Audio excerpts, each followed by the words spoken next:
Sophie Cunningham showed that she is, the old Caitlin Clark enforcer. She is the Caitlin Clark enforcer. That has been shown. She is the enforcer that the Fever have needed for the last year, and she has responded. She has responded. What happens when Sophie Cunningham ditches the basketball and picks up the bodyguard badge like she's been hired by the Secret Service just for Caitlin Clark? Absolute pandemonium.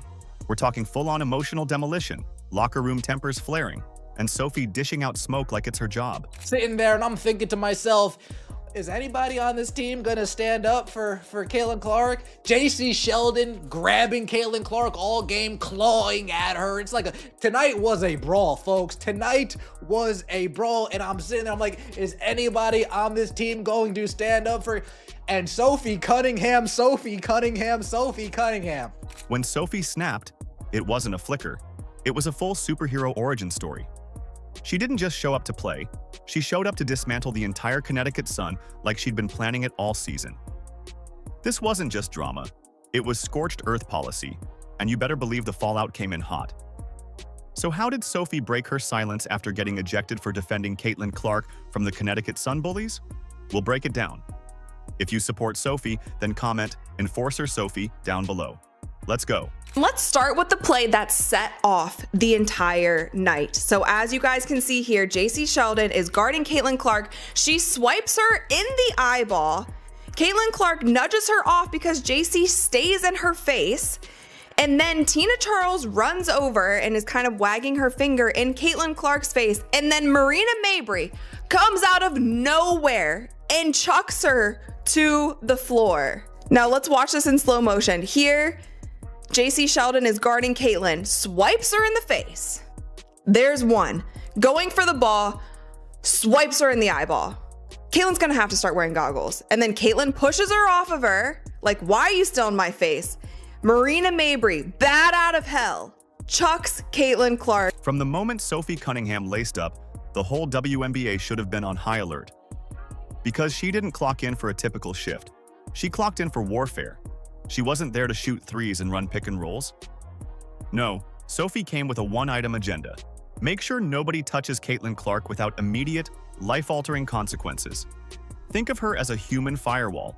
Cross her perimeter, and you're getting torched. Welcome to WNBA Fight Night, or as some people are saying, WNBA Raw. What a game that was. We had it all. We had basketball, we had fighting, we had blonde on blonde crime. Oh, such an epic. Oh, goodness. But at the end of the day, it resulted in an Indiana Fever W. 88-71, taking care of business. Let's be real. Sophie wasn't moving like a teammate. She was moving like the head of security at Area 51. You throw an elbow at Caitlin? Boom. Sophie materializes out of nowhere with the wrath of 10 angry gym teachers and a crossover that doubles as a warning. You bump Caitlin post-whistle? Congratulations. You've summoned the basketball Grim Reaper in a ponytail, and she's got receipts. Now, let's start here. This is, of course, Sophie and Sheldon going down the floor. Sophie tries to wrap her up, and Sheldon gets to the floor, and all hell breaks loose. And Sophie said, I'm not having it. I'm not having it. We'll go. We'll go. So there's that. That, of course, was all a byproduct of this right here, folks. And I mean, when I tell you social media is setting the WNBA on fire right now, not in a good way, that's the understatement. Sophie doesn't do warm-up jogs. She does territorial patrols. She scans the court like a hawk with caffeine jitters, ready to intercept chaos before it lands. And when it does, oh, she's the court's judge, jury, and executioner. One wrong move around Caitlin, and Sophie's already halfway into your lane delivering justice with a side of shoulder check intimidation. Her body language doesn't say, let's play. It says, try me and meet your chiropractor. Of course, Marina Mabrey is going to get ejected because that was unwarranted. She literally came out of nowhere and chucked Caitlin Clark. There should be a flagrant one, of course, on Jacy Sheldon because she swiped her and hit her in the eyeball. Whether it is intentional or not, you can still have a flagrant a flagrant foul called on you, whether you are trying to intentionally hurt somebody or not. But this is what they called, you guys. This is what they called. Caitlin Clark, Marina Mabrey, Tina Charles were assessed with technical fouls on Tuesday. Caitlin, Marina, and Tina Charles. Technical fouls. That's it. Technical fouls. That's it. And Jacy Sheldon was assessed with a flagrant 1 foul, and no players were ejected. This woman isn't just a deterrent, she's an omen. Other players stretch before games. Sophie loads metaphorical ammo. While coaches talk about strategy, Sophie's plotting divine retribution for anyone thinking about getting spicy with the Fever's golden child. One glare from her, and even the most seasoned vets suddenly remember they left the oven on. There's no halfway with Sophie. She's not here for the pregame vibes. She's here to throw down like it's the Hunger Games and Caitlin's holding the last district. This level of fearless loyalty is practically extinct in the league. While some stars are curating playlists and practicing mindfulness, Sophie is storming into the arena like a berserker with court clearance. She's bringing that 90s bruiser energy wrapped in a modern-day, don't mess with mine mentality. It's instinct, not strategy. You can't teach this kind of ferocity. It's a personality trait with sneakers. And the league? It hasn't seen this kind of, I'll burn it all down before I let you touch her energy since Rodman was body-slamming folks in the paint. I feel good, and Sophie Cunningham put me out on a high note, folks. I didn't even say, Ben, calm down. Calm down, regroup. I didn't even say that. Let's get straight to the play. Everybody, the plays everybody is talking about. First off, Marina Mabrey body checking Caitlin Clark to the ground. Jacy Sheldon all over her. Riding her. Pokes Caitlin Clark in the eye. Oh, man. Caitlin Clark needs to start wearing goggles, folks. Caitlin Clark's going to need to start wearing goggles. Bumps up on Caitlin Clark. Caitlin Clark says, "Get your hands off me." And then here comes Marina Mabrey. Boom! Exploding Caitlin Clark like a safety coming downhill in the NFL. There was no flop there. Now let's get into the real issue. Caitlin Clark didn't walk into this league. She got thrown into the lion's den with a target on her back the size of Indiana. People weren't playing her. They were hunting her. Not just defenders either. Entire rosters had it out for her like she owed them money. It wasn't enough to outscore her. No, they wanted to make a statement. Elbow her into the Gatorade cooler and send a message. But what they didn't account for? Sophie, watch your mouth. Cunningham sitting front row with a vendetta. Early, about a minute and a half into recording this reaction earlier, with 1 minute left, and all hell broke loose between Jacy Sheldon and Sophie Cunningham, and it is very clear the Indiana Fever, some of these girls on this team are finally fed up. They didn't realize one woman could shut down a whole press of pettiness. Sophie turned Clark's target zone into a demolition zone. You try to rough Caitlin up? Now you're on Sophie's hit list. This wasn't just about team chemistry, it was personal. Sophie appointed herself protector-in-chief, and let me tell you, her background checks are thorough and come with consequences. She reads vibes like some people read box scores. Once again, WNBA, we're not talking about your basketball. We're talking about the WNBA WWE Raw circus that you got going on right now, and we all know this incident with Sophie stems from the incident that was clearly not handled correctly by the WNBA and the referees. Caitlin had to navigate a season where every game felt like a test. And not just skill, but patience. Cheap shots, side eyes, whispered slights. And while Caitlin kept her composure like a pro, Sophie made sure that staying classy didn't mean staying vulnerable. This wasn't about playing the game. It was about preserving peace in a war zone. All right, enough is enough. You know, at some point, the line gets crossed too often where something needs to be done and things need to be corrected. And that is certainly the case with the way things around Caitlin Clark are officiated. This is a constant problem now. You know, it is something that since the beginning, I've kind of like backed off on, because physical play is a part of sports. You know, going after a superstar and trying to rough them up a little bit to get in their head is a part of sports. But when it crosses the line, the referees need to do their job. While opposing teams huddled up to scheme on Clark, Sophie was already drawing her own plays, mostly involving intimidation, timing, and perfectly legal aggression. The second someone looked at Caitlin the wrong way, Sophie was there, fully loaded and ready to bring holy judgment in the form of legal screens and passive-aggressive body language. She's not protecting Caitlin for clout. She's protecting her because this is a teammate who gets it. She sees the bigger picture. And here's the twist. Sophie doesn't just defend, she delivers. She's a legit hooper who just happens to also double as the league's most dangerous deterrent.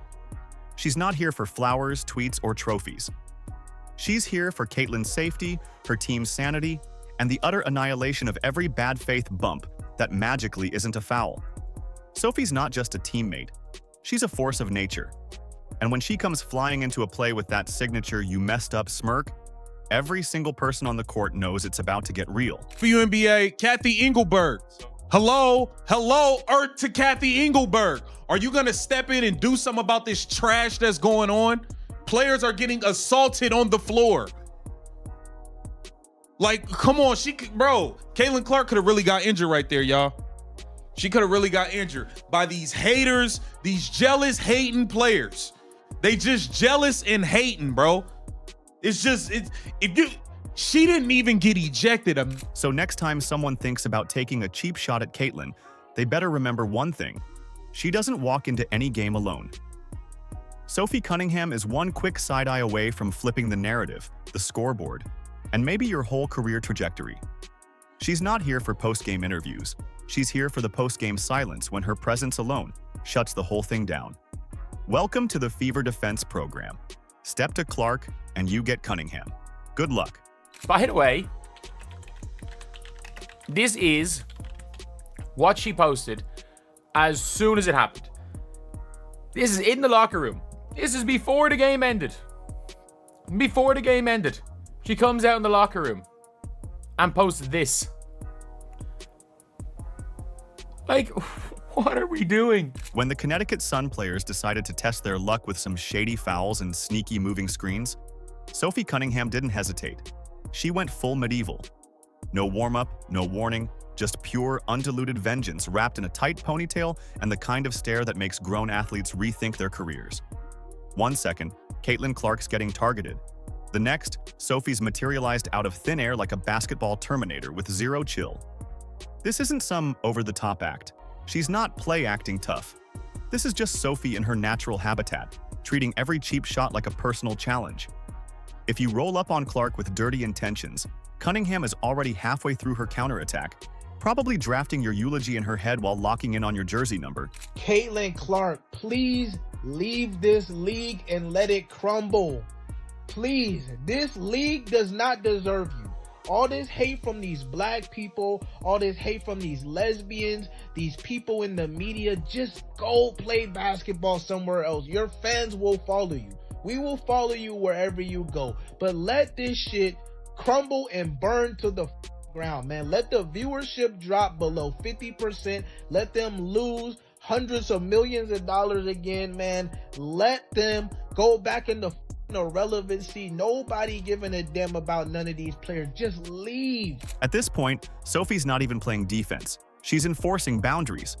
You make eye contact with Caitlin like you're planning something shady. Sophie's already gliding in from the three-point line with purpose. And it's not just the offender who backs down. It's the whole team. Instinctively, they retreat.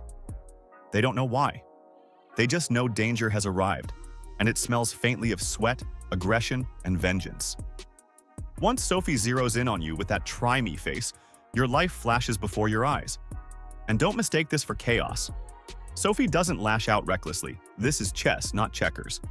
She hits you with just enough legality to stay on the court and just enough force to make you second-guess your entire approach to life. She's not the enforcer the league asked for, but she's definitely the one it needs, especially if Caitlin's taking elbows like she accidentally walked into a biker bar mid-tilt. Nah. Enough's enough, bruh. Enough is enough, bruh. What is going on? WNBA, y'all need to get this under control. This is ridiculous. Marina Mabrey, you just put yourself in the Dejanay Carrington box. You dirty slime ball player, you come and blindside Caitlin Clark. Marina Mabrey assaulted and tried to fight Caitlin Clark today. This is ridiculous. WNBA, Kathy Engelberg, do something. Do y'all want to go back to 55 to 60% of the people not watching shit again?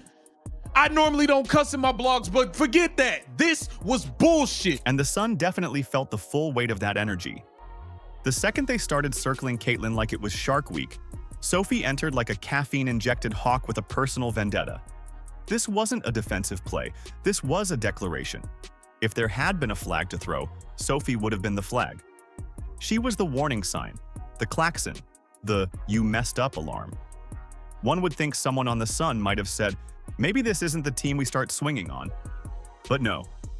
This turned into an all-out scuffle, and Sophie happily stepped in as captain, referee, and punishment all in one.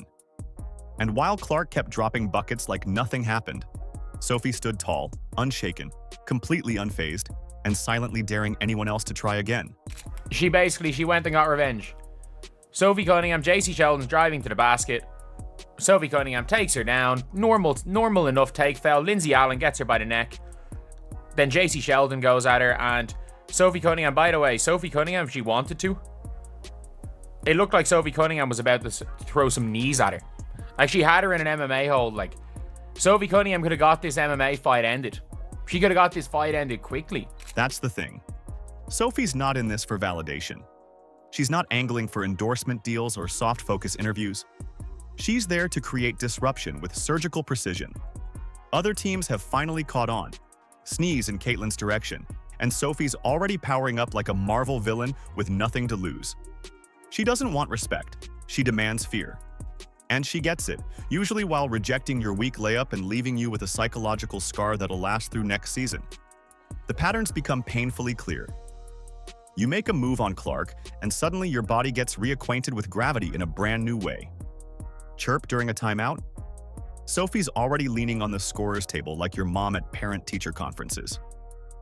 This isn't team spirit, it's tactical domination. Commentators are scrambling to label it passion, but let's be real. They're just relieved Sophie hasn't gone full malice at the palace on press row for mispronouncing her teammate's name. So much happened in this game, but first, let's talk about Sophie and Jacy. All right, Jacy Sheldon. My goodness, dog. My goodness. Now, honestly, I felt like Sophie might have wanted a piece of Jacy after the Caitlin Clark and Jacy kind of scuffle going on, right? Then this happened. Okay. And now fans are waking up to it too. People aren't just watching for Caitlin's highlight threes. They're tuning in to see when Sophie decides to hand out justice like it's a giveaway night at the arena. 1 second it's a basketball game. The next it's a full-blown spectacle of vengeance and perfectly timed retaliation. Sophie's not just playing. She's serving as the WNBA's human alarm system. You can't argue with her. She doesn't give you time to. She's not here for the debates or the podcasts or the fake apologies. She's here to remind you, emphatically and without blinking, that dirty plays come with consequences. And she'll do it with a grin that says, touch her again and your chiropractor's going to need backup. We see Caitlin Clark on the receiving end of something, and it's not called correctly. In fact, she gets a technical foul after getting poked in the eye and then shoved to the floor, and Marina Mabrey doesn't even get thrown out of the game. It's basically open season on Caitlin Clark, and the special whistle that she supposedly gets goes in the other direction. Flagrantly so. They got to put it to an end. I mean, she's the most valuable player in the league in the most literal sense. And somehow she gets the opposite of superstar treatment. Because make no mistake, this is the Sophie Cunningham era. Caitlin Clark might be the future of the league, but Sophie is the fortified wall around that future. Think you'll make a name for yourself roughing up the next big star? Better hope you're flexible, because Sophie's about to fold you like a lawn chair. She's the bouncer, the bodyguard, the wall of fury that you never saw coming. And thanks to her, the WNBA just became must-see TV. She doesn't throw shade, she brings the whole thunderstorm. So if you're thinking of throwing elbows, you better bring a helmet, a strategy, and a sturdy emotional support system. Because Sophie's watching, waiting, and very ready to remind you, Caitlin Clark is off limits. And if that's a problem for you, you've got about 5 seconds before Sophie makes it your worst decision of the season. If you support Sophie, then comment Enforcer Sophie down below. Like, subscribe, and turn on all notifications so you never miss out. Click the video on the screen, and we will see you in the next one.